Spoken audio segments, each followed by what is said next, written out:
Having worked our way through the Greek verbal system, and particularly mastering the present and the future active indicative in both concept and form, we're now ready to add to our knowledge base as it relates to the Greek language system and to turn our attention to the issue of nouns. And as we do so, there's going to be this dictum that runs its way through especially these next 4 sessions. And that particular dictum is the one found on your PowerPoint here. It's that the form dictates function. Let me say it this way. The form in which the noun is found dictates the way that noun will function. All right?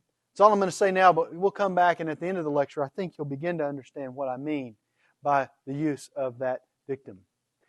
Now, as you well know, there are lots of components to the sentence, both in English as well as in Greek. You've got verbs, you've got nouns and adjectives, definite articles, you've got participles and infinitives and adverbs.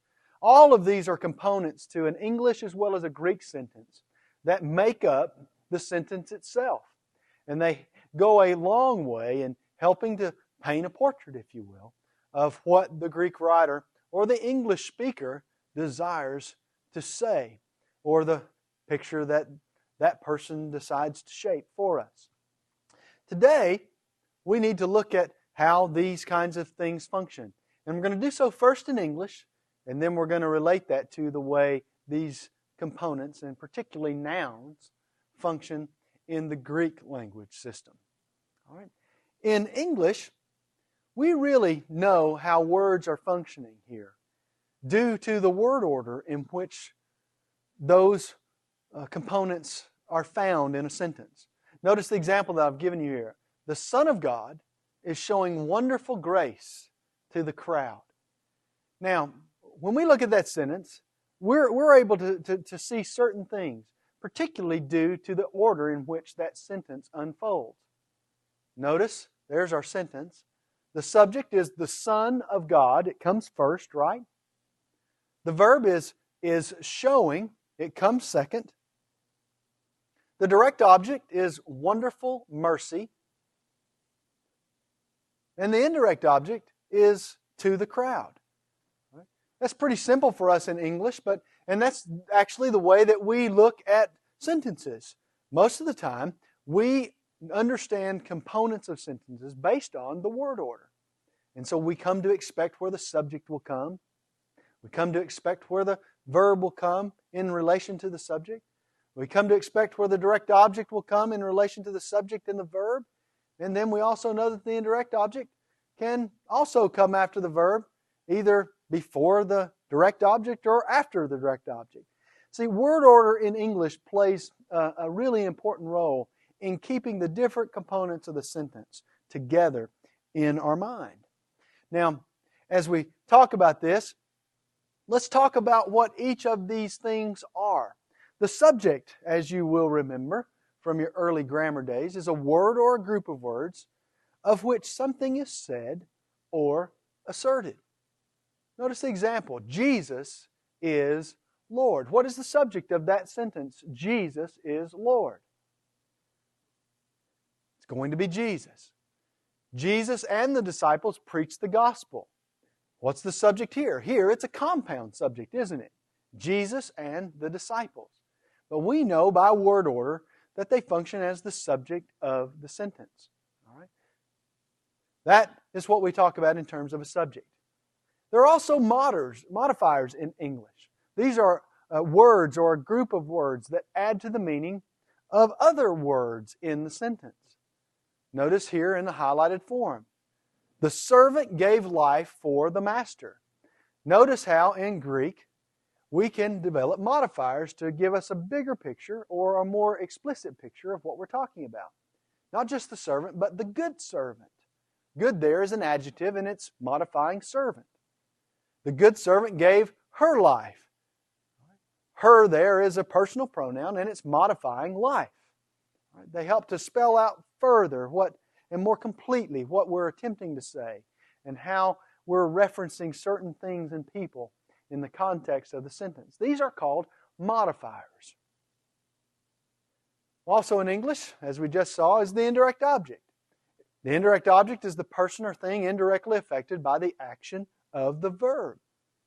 As you will remember, this is what it looks like when we break it down into a sentence. The disciple gave a holy kiss to the elder. Notice the phrase "to the elder" is the person that is indirectly affected by the action of the verb. Not directly affected, but indirectly. That is how an indirect object functions in English, and it's also how one functions in Greek. How about the next sentence here? The disciple gave his elder a holy kiss. The use of his elder is just another way of saying to the elder, just using different words. It does not change the fact, though, that it's functioning as the indirect object, that person which is indirectly affected by the action of the verb. The direct object also is something that we have in English, in an English sentence. The person or thing directly affected by the action of the verb. This is how we talk and describe the direct object in the sentence. Notice our examples. The Spirit entered the believer. The Spirit entered the believer. Notice that the highlighted word believer here is that thing, that person that is directly affected by the action of the verb. Therefore, it is the direct object. How about David threw the spear? Spear here once again, that thing which is directly affected by the action of the verb. In so doing, we identify that in English as the direct object in the sentence. Now, turning from English to talking a little bit about Greek here, how is it that Greek components function? Like English, do they also function on the basis of word order, at least most of the time? Well, in Greek, we know how a word is functioning not by word order, but by the case form in which it is found. Thus, the form in which that noun is found will identify for us the function of that particular word. Let me draw this out a little bit in the particular example. Karin didosi ha huios tu theu to aklo. Now, if you were simply looking at that sentence, in English, it would look a bit jumbled to you because Karin, Karin itself is simply, in this situation, Karin is your direct object. Direct objects normally come at the end of the sentence for English speakers, don't they? Well, not necessarily in the Greek. Didosi is your verb here, okay? It's coming second. Ha huios here is your subject, followed by a modifier, to theu. To aklo is your indirect object. You notice how it's jumbled? Well, it's because in Greek, they don't go according to word order. As a matter of fact, they put nouns in different cases in order to show you how that noun is functioning in the sentence. And you say, well, why do they do that? Well, because the Greek writer wants to be able to draw attention to certain nouns, maybe the subject or the direct object or the indirect object, as he desires, so that he can place emphasis where he wants to place emphasis in the Greek sentence. It's really fabulous if you think about it. He's not bound to word order. He uses case endings, case clothing, if you will, as we saw with the Greek verbs, in order to emphasize certain things within the sentence itself. So in order to understand how a particular noun is functioning as you're reading the Greek text, you have to be able to identify the case of that particular noun. And knowing the case will help you know whether it is a subject, a direct object, or an indirect object. Okay? So moving along, form does dictate function when it comes to the Greek noun system. All right, so our Greek cases that we're going to work with are the nominative case, the genitive, the dative, the accusative, and what we call the vocative case. This might be a good time for you to pull out worksheet number 4. As we move to the elbow here, this is what worksheet number 4 looks like in your syllabus handouts. And as we walk through this process, you can fill in as we go, and then at the end of our time together in this segment, I will work out some of the implications. Okay? Going back to the Greek cases in this explanatory time. There are 5 different cases in the Greek noun system. The nominative case functions as the subject does in English. The genitive case functions as a modifier does in English. The dative case in Greek functions like the indirect object does in English. The accusative case like the direct object. And then it also has what's called the vocative case. This last and final case within the Greek noun system is the case in which we would associate direct address in English. All right, so the first thing you would want to do as you begin to master Greek cases is to memorize what those Greek cases are called. The subject is the nominative case. Your modifier will be found in the genitive case. Your indirect object in the dative, your direct object in the accusative case, and whenever you have direct address, that will be found in the Greek vocative case. Let's begin to illustrate these, if you will. Here's the nominative case. The nominative case is called the naming case, and it serves as the subject of the sentence. As we look at our example here, in the next segment, you will be able to identify hakurios as a noun, and that particular noun being in the nominative case. Therefore, by identifying its case, you are able to know how it functions. All right, if it's in the nominative case, it'll be the subject of the sentence. Particular translation, the Lord knows. That is your nominative case. The genitive case, as you well know, functions as a modifier in English. It's called the descriptive case because it specifies or it qualifies the word in which it modifies. All right? It specifies or qualifies the word that it modifies. Notice the example here. If I'm looking at translating this particular phrase, in the next segment you will be able to look at hawios and you will be able to say that's a nominative form, translated the Son. Well, to theou you will identify as a genitive case form. And therefore, to theou pointing to the fact that it is a modifier. Notice, in terms of its translation, we translate it the Son, and in order to modify the Son, of God. That is the genitive case in the Greek noun system. You could also translate the genitive case here, instead of the Son of God, you could also do it as well with God's Son. Notice that of God or God's is specifying and qualifying the word Son. The next case is the dative case. This is called the receptive case, and it functions as the indirect object. Okay? It is that indirectly receives the action of the verb. Notice as we're looking at this particular example, in the next segment, you will be able to identify hoi adephoi as a noun. Also, in the nominative case. Legusi, you should be able to recognize off the bat. It's from the verb lego. The stem of lego is leg. The ending thus is usi. That is a present active indicative, third person plural form. So, the brothers are speaking. And then notice to aklo. Once you master the endings of the dative case, you will know that that is a dative case form functioning as an indirect object. Notice how we translate the indirect object. The brothers are speaking to the crowd. The accusative case. We call this the limitation case because the action of the verb extends to and is limited to the direct object. And so that accusative case is going to focus on the direct object in a sentence kind of structure. Notice ha apostolos.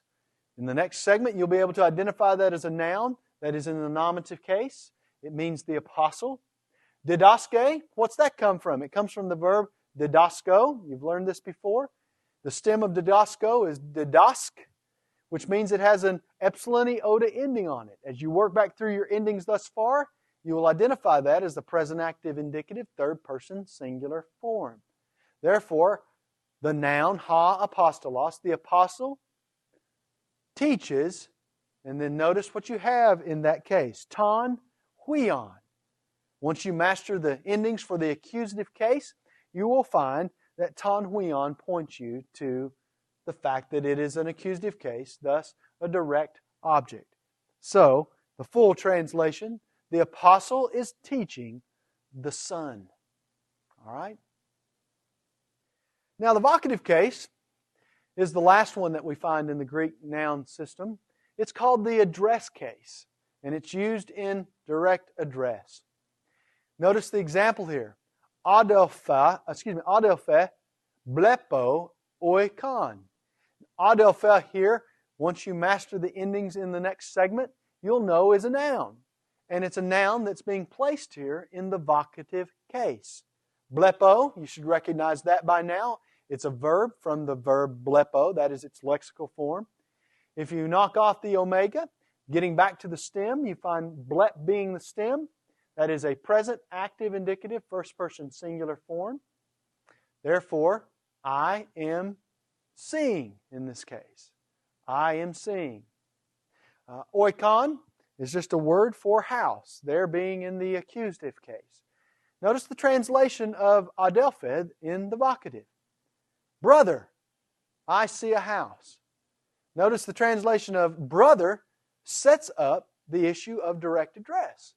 And that's how the vocative case functions in the Greek noun system.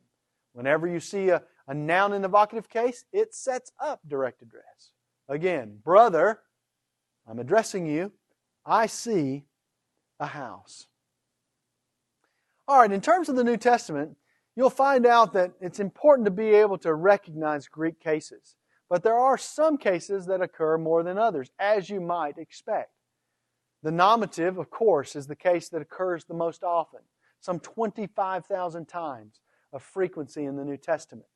Running a close second to that is the accusative, that which points to the direct object in the sentence. And that's pretty self-explanatory as well, coming in at around 23 to 24,000. All right. Next in line is the genitive. Genitives, as you will remember, function as modifiers. And therefore, the genitive case comes in right around 20,000 times in terms of frequency in the New Testament, followed by the dative. It comes in around 12 to 13. And then, as you can well see, there aren't many vocatives in the New Testament. And the reason for that is because in the New Testament period, the vocative case was really being taken over by the nominative.